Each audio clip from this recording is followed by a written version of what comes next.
नमस्कार दोस्तों, मेरा नाम है राहुल यादव और आप सभी का स्वागत है आज की एक स्पेशल वीडियो में।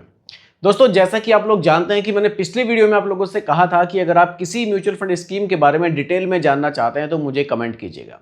तो इसी सीरीज में एक सर का मेरे पास कमेंट आया था, वो Motilal Oswal mid cap mutual fund के बारे में डिटेल में जानना चाहते थे। तो दोस्तों, आज की वीडियो में हम लोग Motilal Oswal mid cap mutual fund के बारे में बिल्कुल डिटेल में समझेंगे, इसका पूरा डीएनए करेंगे। आप लोगों को भी इस वीडियो से बेनिफिट मिलेगा, आप लोगों को भी समझ में आएगा कि इस म्यूचुअल फंड स्कीम में हमें निवेश करना चाहिए या फिर नहीं करना चाहिए, क्या इसके फायदे हैं और क्या इसके नुकसान हैं। तो वीडियो आप लोगों के लिए काफ़ी ज़्यादा ये इन्फॉर्मेटिव होने वाली है। आप इस वीडियो को बहुत ही ध्यान से देखिएगा और समझिएगा। साथ ही दोस्तों, आप लोगों से भी कहना चाहूँगा, अगर आप लोग भी किसी म्यूचुअल फंड स्कीम को बिल्कुल डिटेल में समझना चाहते हैं तो आप लोग भी कमेंट मुझे ज़रूर कीजिएगा। चलिए फिलहाल स्टार्ट करते हैं और बात करते हैं Motilal Oswal mid cap mutual fund के बारे में। देखिए, अगर आप लोग किसी म्यूचुअल फंड स्कीम में निवेश करते हैं, नॉर्मली मिड कैप की ही अगर मैं बात करूं, तो आप देखेंगे, अगर आप उसको थोड़ा डिटेल में समझेंगे तो आपका जो पैसा है वो बहुत सारे स्टॉक्स में निवेश हो रहा है। बहुत जगह पैसा डाइवर्सिफाइड होता है, हो सकता है कि 60 से 70 स्टॉक्स तक आपका पैसा निवेश हो। लेकिन Motilal Oswal mid cap mutual fund एक ऐसी म्यूचुअल फंड स्कीम है जो आपका पैसा कम स्टॉक्स में निवेश करते हैं। यानी कि ये क्वालिटी वाले स्टॉक्स पर फोकस करने की कोशिश करते हैं कि भाई खरीद लो और उसको होल्ड करो। लेकिन कई बार इससे फ़ायदा भी हो जाता है और कई बार हमें इससे नुकसान भी हो जाता है। देखिए, अगर आपका जो पोर्टफोलियो है उसमें कम स्टॉक्स है, हो सकता है कि वो स्टॉक्स मार्केट की तेज़ी में आपको अच्छे रिटर्न्स दे दें, तो आपको लगेगा यार बहुत अच्छे रिटर्न्स मुझे मिल रहे हैं, जैसा कि मोतीलाल ओसवाल ने पिछले 4-5 साल में दिखाया भी है, रिटर्न्स अच्छे डिलीवर किए भी हैं। लेकिन कई बार हमारा जो पोर्टफोलियो है वो कॉन्सेंट्रेटेड होने की वजह से ऐसे कुछ स्टॉक्स हमारे पोर्टफोलियो में होते हैं, क्योंकि स्टॉक्स ऑलरेडी कम है। लेकिन कुछ बड़े स्टॉक्स हमारे ऐसे हैं जो किसी वजह से रिटर्न्स अगर नहीं दे पा रहे हैं, तो फिर हमारा जो पोर्टफोलियो है ना, वो हमें अंडर परफॉर्म दिखाई देगा कि यार रिटर्न्स इससे हमें नहीं मिल रहे हैं। तो फायदे भी अपने हैं और नुकसान भी अपने होते हैं। बाकी और डिटेल में समझते हैं, ध्यान से देखिएगा। देखिए, कोशिश की है हर एक चीज़ को मैंने बारीकी से यहाँ पर निकाल कर मैं आप लोगों के लिए लाया हूँ। इसका एक ओवरव्यू पर अगर मैं बात करूँ तो इस फंड का जो AUM है, यानी कि कितना पैसा लोग निवेश कर रहे हैं, तो वो 35,735 करोड़ है। यानी कि इतना पैसा लोगों ने इस फंड में निवेश किया है। तो काफ़ी बढ़िया देखने को मिल रहा है, काफ़ी पैसा लोग निवेश कर रहे हैं। एक्सपेंस रेशियो 0.82% का है, जो मेरे हिसाब से ज़्यादा तो नहीं कहेंगे, मैनेजेबल है, ठीक है।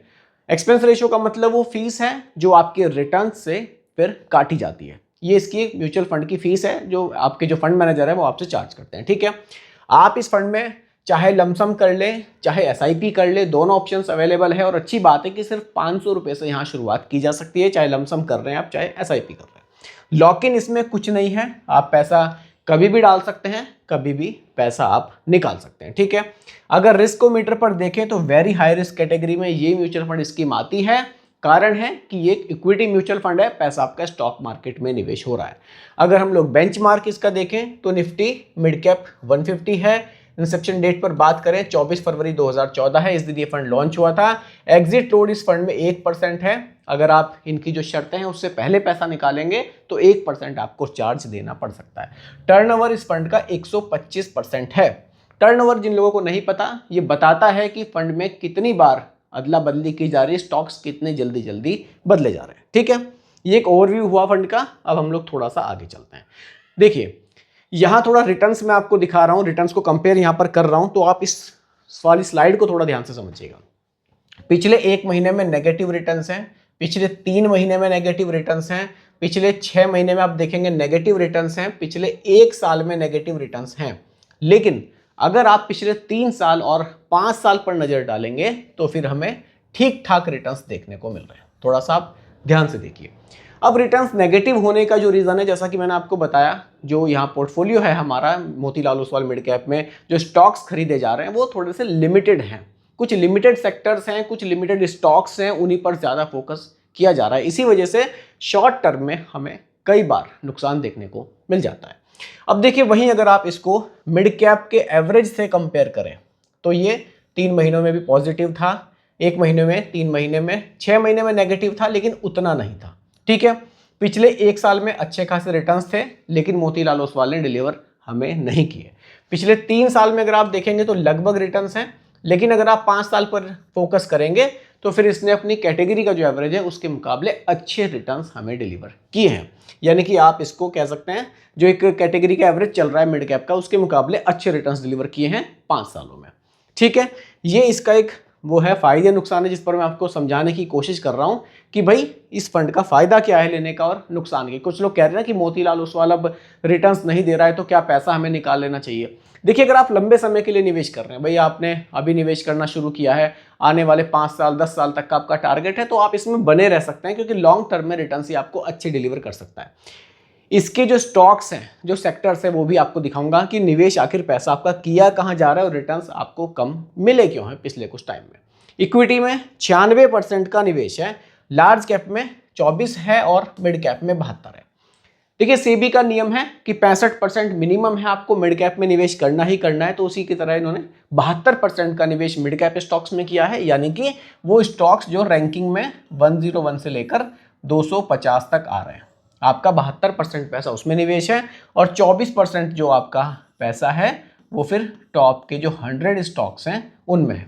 ठीक है, इस तरह से पैसा आपका यहाँ डाइवर्सिफाइड है। आइए थोड़ा सा आगे और समझिए। अगर मैं सेक्टर्स पर बात करूं, इनका जो सबसे ज्यादा पैसा है वो टेक सेक्टर में है। 40% पैसा इन्होंने टेक में निवेश किया है। उसके बाद इंडस्ट्रियल है, फाइनेंशियल है, हेल्थ भी है, थोड़ा सा कंज्यूमर सिलिकल है, कम्युनिकेशन है, रियल एस्टेट है। इन सेक्टर्स पर फोकस है, इन्हीं में पैसा निवेश किया जा रहा है। तो जहां ज्यादा पैसा निवेश होता है, कुछ लिमिटेड सेक्टर्स होते हैं, कोई सेक्टर अगर गिर रहा है तो फिर हमारा जो पोर्टफोलियो है वो तेजी से गिरता है।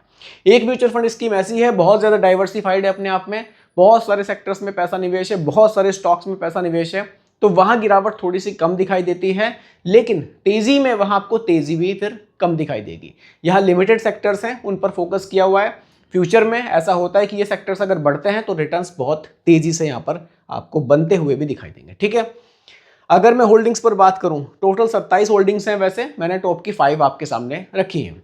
197 कम्युनिकेशन है, कल्याण ज्वेलर्स है, एटर्नल लिमिटेड है, कोफोर्ज है और KEI इंडस्ट्रीज है। सबसे ज्यादा पैसा 197 में और कल्याण ज्वेलर्स में इन्होंने निवेश किया हुआ है, 7.29 और 7.09%। तो ये इनकी होल्डिंग्स है। इस तरह से पैसा ये मार्केट में अपना निवेश कर रहे हैं। ठीक है दोस्तों, तो अब इस फंड के बारे में हमने सब कुछ समझ लिया है, सब कुछ जान लिया है। अगर मैं इसके पॉजिटिव पॉइंट्स पर बात करूं, पॉजिटिव पॉइंट्स पर वो इस फंड के निकल कर आते हैं कि इसने पिछले 5 साल में अच्छे रिटर्न्स डिलीवर किए हैं। ठीक है, पॉजिटिव पॉइंट्स आपको बता रहा हूं। SIP और लमसम इसमें सिर्फ 500 रुपीज से शुरू की जा सकती है। ये भी एक पॉजिटिव पॉइंट्स ये है कि इसमें जो स्टॉक्स हैं वो लिमिटेड है, बहुत ज़्यादा स्टॉक्स इसमें नहीं है।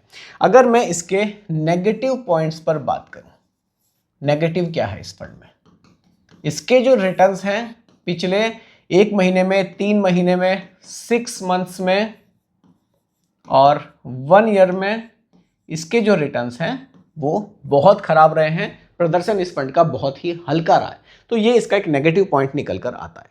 तो दोस्तों, अगर आप लोग थोड़ा सा लंबे समय के लिए निवेश कर रहे हैं, थोड़ा सा मार्केट के उतार चढ़ाव को ज़्यादा झेल सकते हैं, तो आप इस फंड में निवेश कर सकते हैं। अदरवाइज अगर आपको इन चीज़ों से दिक्कत है कि भाई मैं इतना ज़्यादा फोकस नहीं कर सकता कि फंड मेरा कहाँ पैसा लगा रहा है, मेरे फंड नेगेटिव क्यों जा रहा है, मुझे तो ऐसा फंड चाहिए, सिंपली मैं निवेश कर रहा हूँ, भले ही रिटर्न्स मुझे कम मिल रहे हैं, थोड़ा सा एक स्टेबिलिटी मुझे ज़्यादा मिल रही है और मैं कभी भी पैसा निकाल सकता हूँ, 3 साल के लिए निवेश कर रहा हूँ या 4 साल के लिए कर रहा हूँ, तो आप इस फंड में पैसा निवेश ना करें, तभी आपको थोड़ी सी आपके सामने दिक्कत खड़ी कर सकता है। तो दोस्तों, आज की वीडियो में हमने Motilal Oswal mid cap mutual fund के बारे में डिटेल में समझा। वीडियो आपको कैसी लगी मुझे आप कमेंट करके जरूर बताइएगा। बाकी अगर आप भी किसी म्यूचुअल फंड स्कीम के बारे में डिटेल में जानना चाहते हैं तो भी आप मुझे कमेंट जरूर कीजिएगा। हो सकता है कि अगली वीडियो आप ही के कमेंट पर आपको देखने को मिल जाए। बाकी दोस्तों, यही आज की वीडियो का टॉपिक था। उम्मीद करता हूँ कि टॉपिक आपको पसंद आया होगा। बाकी रिकमेंडेशन ये नहीं है, सिर्फ एजुकेशनल पर्पस वीडियो आप लोगों के लिए बनाई गई है। पसंद आई हो लाइक शेयर कीजिएगा, चैनल पर नए हैं सब्सक्राइब कीजिएगा। मिलते हैं जल्दी एक और नई वीडियो के साथ। धन्यवाद।